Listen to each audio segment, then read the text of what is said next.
Good evening, everybody. It's Wednesday night. So, Halacha and Tanya. Last time we were in the middle of learning about Muktzeh, and we're discussing, the last thing we're discussing is food which is forbidden to eat halachically. So then it's Muktzeh because you can't benefit from it at all. So we're discussing I think we ended up discussing that if you didn't separate challah from the challah that you made, and we learned the difference in Eretz Yisrael, where you're stuck, you can't have any challah, and therefore the challah would be muktzeh, versus outside of Eretz Yisrael, you can eat and leave over a piece at the end, therefore the challah wouldn't be muktzeh. Last thing we're talking about, chametz and Pesach technically would be muktzeh, food, mixtures of meat and milk, because you can't benefit from it, it would be forbidden. In other words, like this, food that's not kosher to eat, but you can benefit from, so then it's not kosher because you can benefit from it. You can give it to an animal. Things that are presently forbidden to eat, and Saturday night, let's say, they will be forbidden. Like we said, when you want to separate challah, you could do it after Shabbos, but so meanwhile, it's still muktzeh because you can't use it, you can't benefit from it. Okay, so we're left off. The next thing over here is in the same category of dinim. There are certain things that the rabbis forbid to do on Shabbos. For instance, if you have a fruit tree in your backyard or wherever, and fruits fall off by themselves on their own, you don't pick them. Because picking fruits off a tree is biblically forbidden. That's called harvesting. You're cutting something from the place where it was connected to the ground. That would be biblically forbidden. But what happens if you have a tree, a lemon tree, whatever, and the lemon falls down on the ground on Shabbos? So the Chachamim said, you're not allowed to eat that lemon on Shabbos. Why? Because if you eat it, you might forget, and then you're going to rip off a lemon from a tree. Okay, so these are rabbinically prohibited things.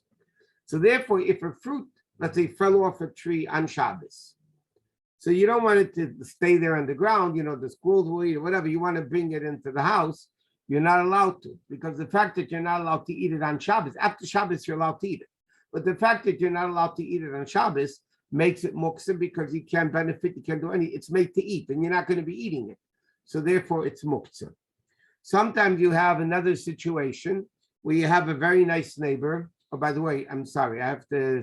Tonight's class is sponsored by Dora Michelle. Today she finishes the 12th months of her father's passing. So she finishes Avelus. Yosef ben Bavai, the neshama should have an aliyah. So they're sponsored the class tonight. Okay, I'm sorry. Coming back to this point. Sometimes you have a neighbor. This applies a lot in California because a lot of people have fruit trees. Sometimes you have a non-Jewish neighbor, brings a bell Shabbos afternoon, and they say, we just picked these lemons from the tree, the pomegranates, the figs, whatever. We just picked them from the tree, and we'd like to give you a basket of this. So because a non-Jew picked them on Shabbos, for you, you're not allowed to use them on Shabbos. So what happened? So therefore they become muktzeh.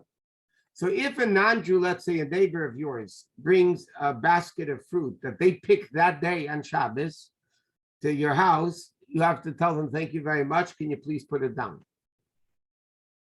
Because the muktzeh, because you're not allowed to eat them on Shabbos, because the guy picked them for you on Shabbos.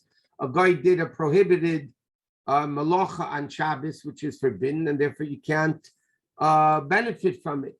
The same thing if fish was caught on Shabbos by a non-Jew, or animals were caught.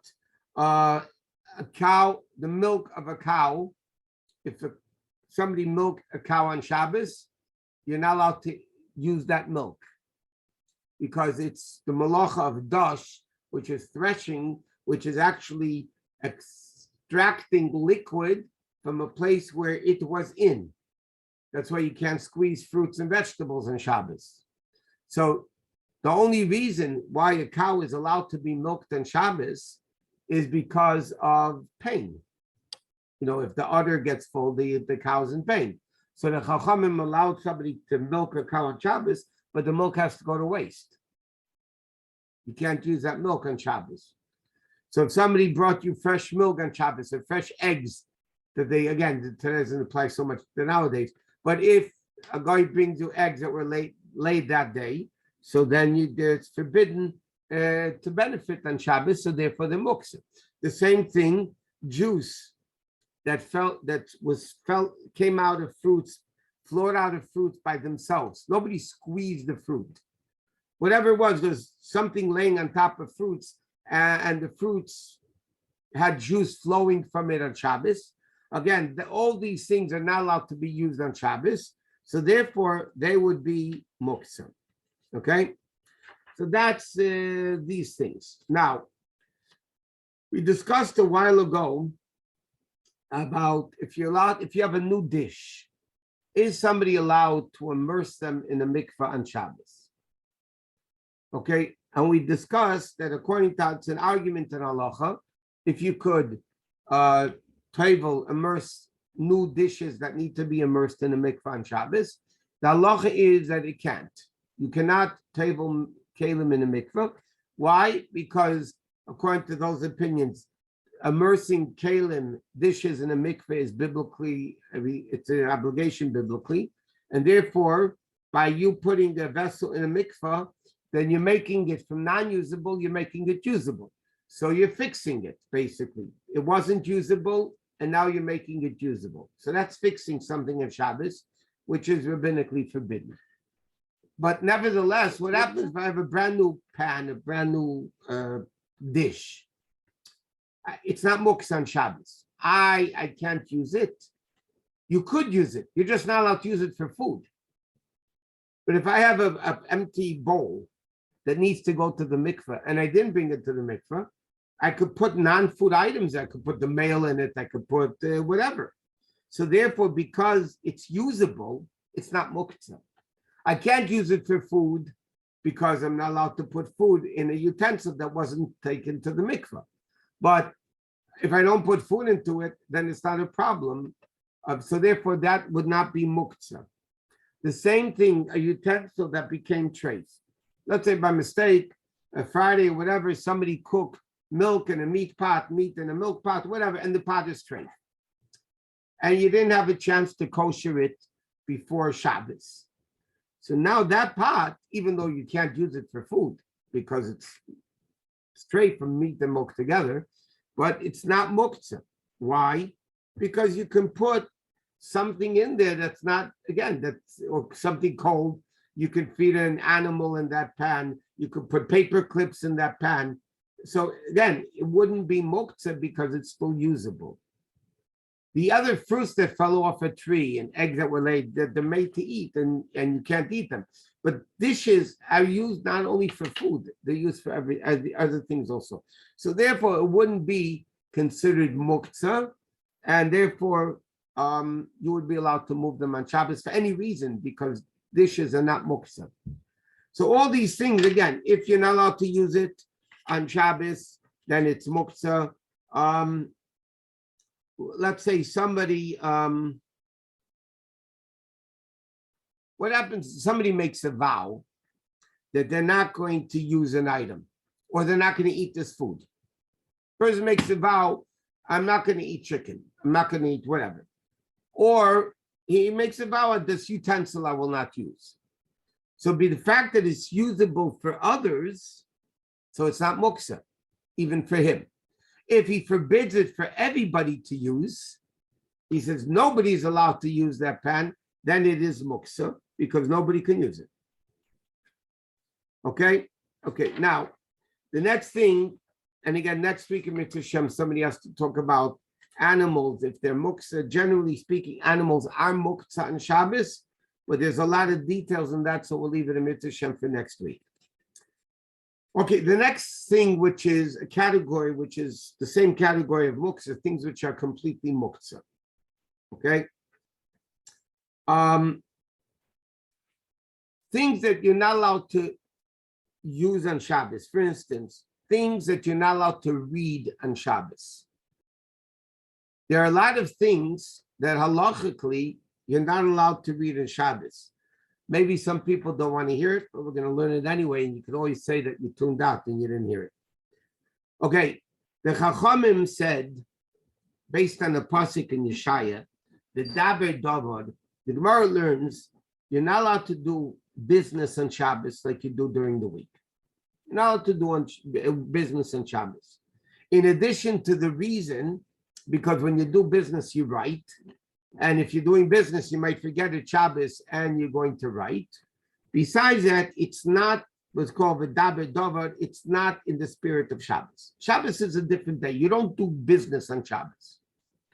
Even though, by the way, off the record, many big business deals are done in shul during davening, that they're done. That doesn't mean it's allowed to be done.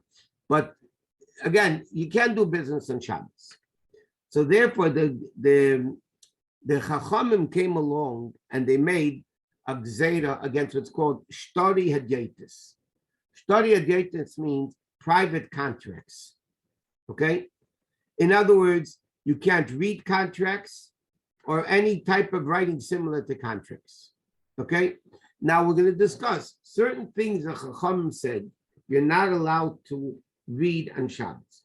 If they're words that you're not allowed to, papers or whatever, material that you're not allowed to read on Shabbos, so that it becomes Muktzeh, because you're not allowed to read it on Shabbos. Now, for instance, any contracts, any business correspondence, anything, for instance, bills, believe it or not, bills, account statements, all those types of things are all business related. If they're business related, you're not allowed to read your phone bill on Shabbos. Besides that, you're not allowed to read it because it causes aggravation when you see the bills today.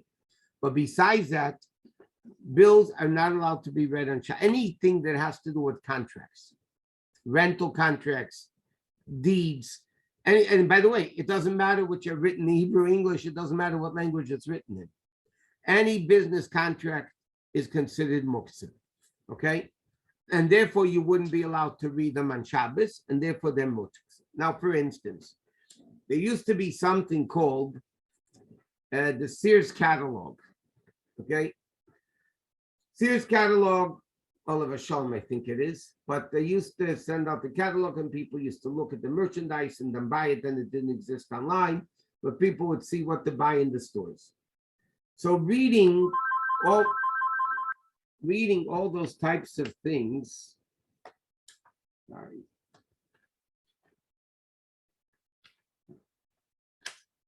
reading all those types of things on Shabbos are forbidden because, again, you're not allowed to read advertisements on Shabbos.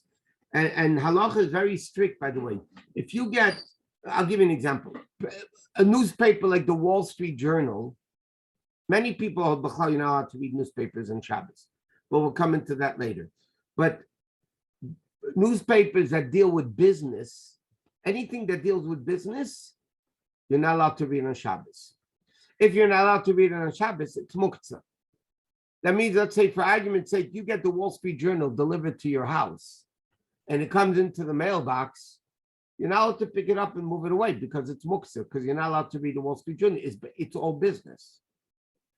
Even, let's say, I'll give you an example, Jewish press, even Jewish papers.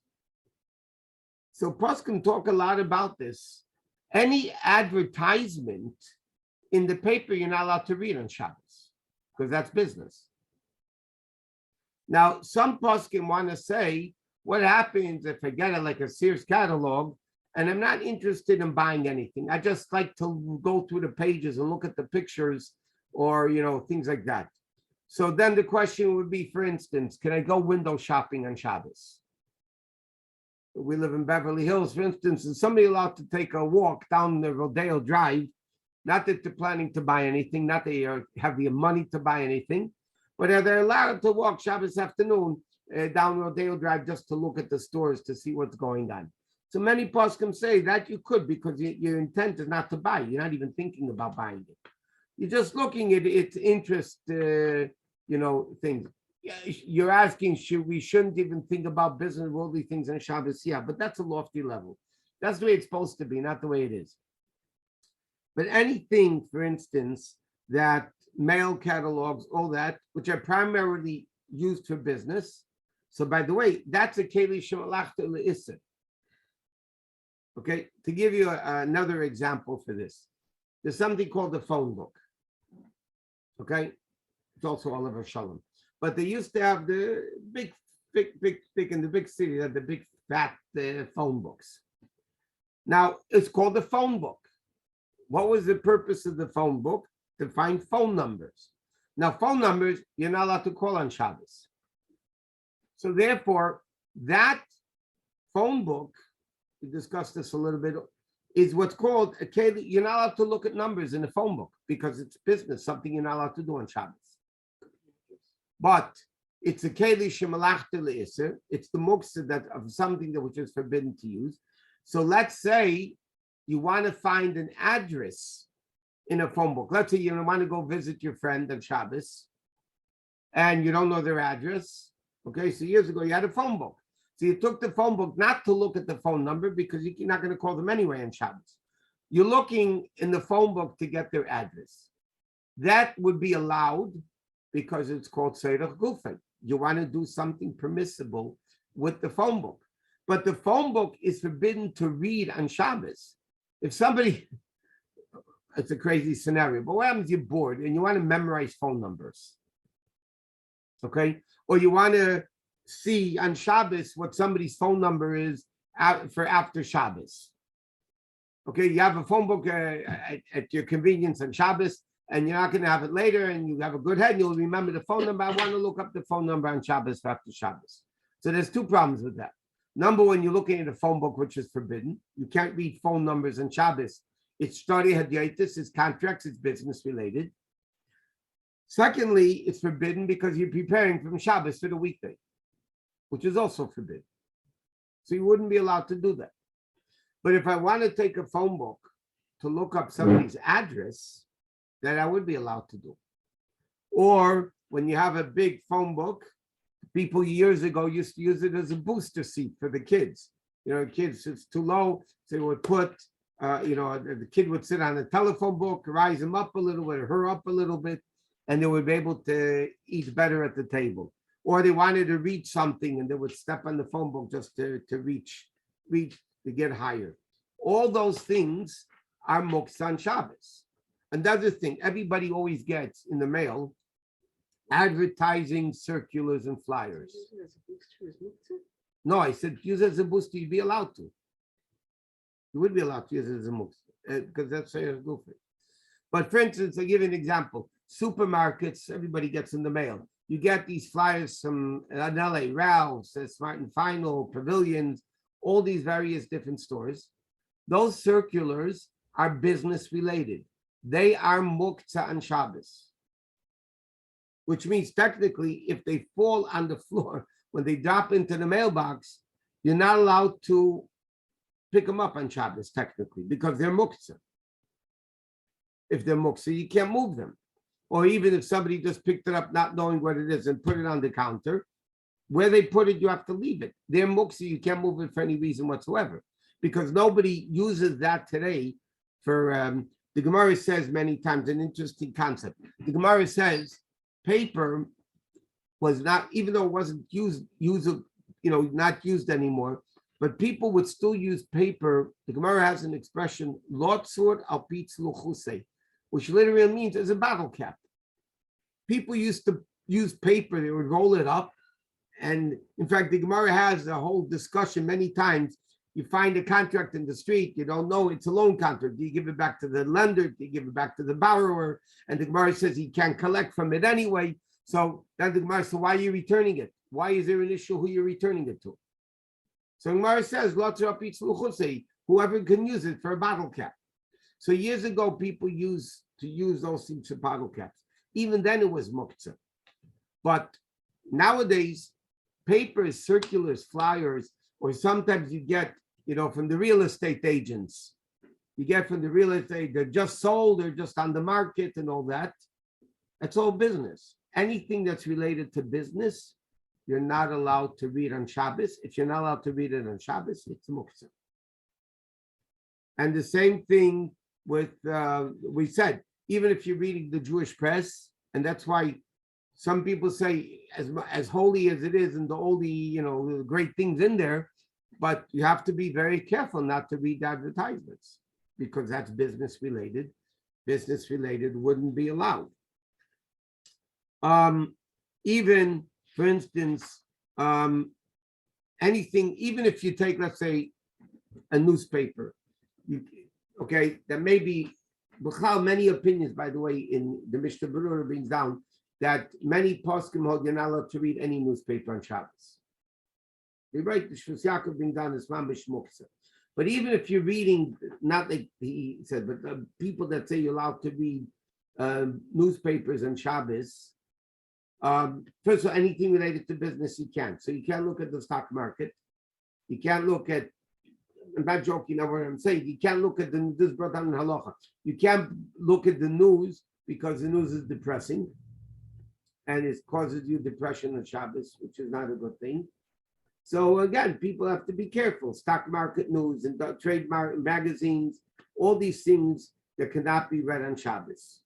Okay. So Rabbi, like the Jewish press, you shouldn't read the Jewish press at all? I didn't say that. I said you're not allowed to read the advertisements. I see. Okay. So because it's very difficult, you're reading a paper not to read the advertisement. You forget when you're reading the paper. Excuse me. So therefore, there are many people who say it's better not to read it on Shabbos because you're going to come to read the advertisements. Thank you. And that's business related. Thank you. Certain mail, like even according to many poskim, they hold, let's say you get a letter in the mail from a friend. Okay, today nobody sends letters anymore. But let's say a friend sends you a birthday card. Okay? That birthday card you're not allowed to open on Shabbos and not to be read either. First, you can't open an envelope on Shabbos. What? If it's open, so then again, if it's like a birthday card that's going to make a person feel good, so then they would be able to do it. But one? A letter from someone? A letter from someone they write should not be read. If it's great necessity, then competent halachic authorities should be consulted because sometimes yes and sometimes no. It depends the urgency of it. There's an interesting story. They say that in Tavshin Chavav, the Rebbe after davening on Rosh Hashanah, or maybe he said it before davening, the Rebbe told the secretaries that if a letter comes from this and this person on Rosh Hashanah, they should open it up and bring it to him because it's pikuach nefesh. Because it was a dangerous situation. So again, it depends on the importance of reading a letter.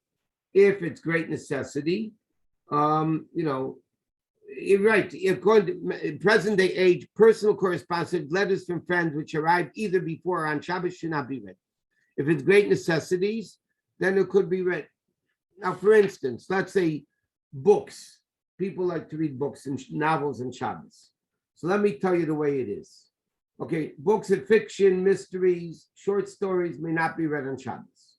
Okay, so it's Kli SheMelachto LeIsser because you're not supposed to read it.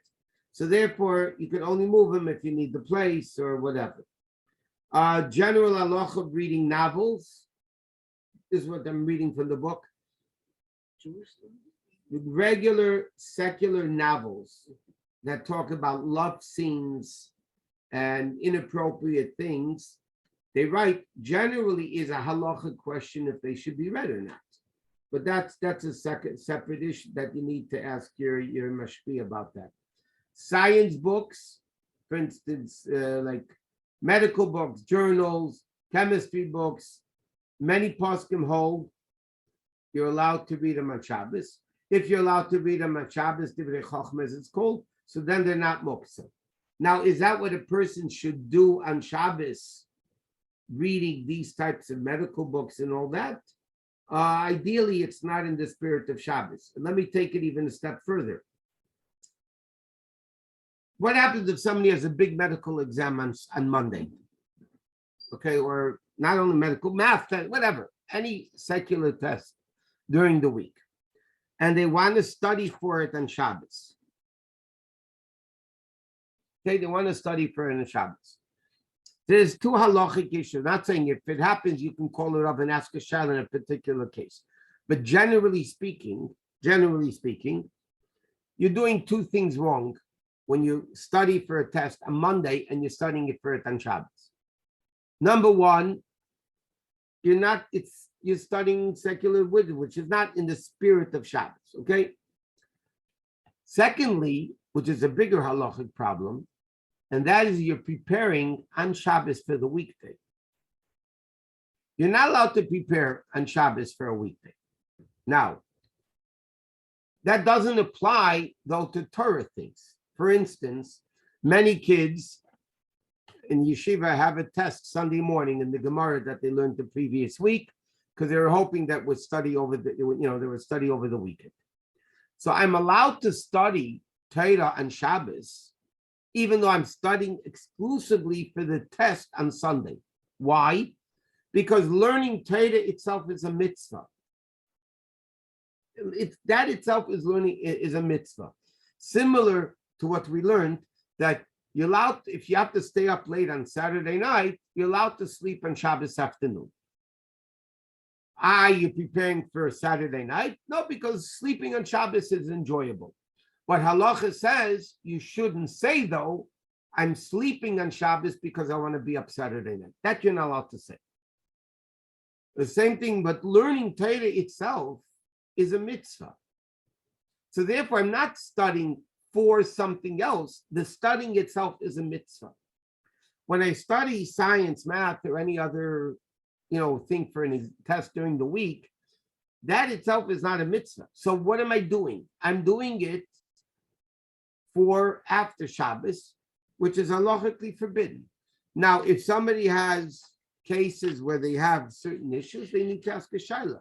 Now, generally, the answer is no, you can't. Are there exceptions to the rule? Yeah, like everything else, there's an exception to the rule. There was one question asked, is one allowed to open a small gift envelope that contains a game that one is allowed to play on Shabbos?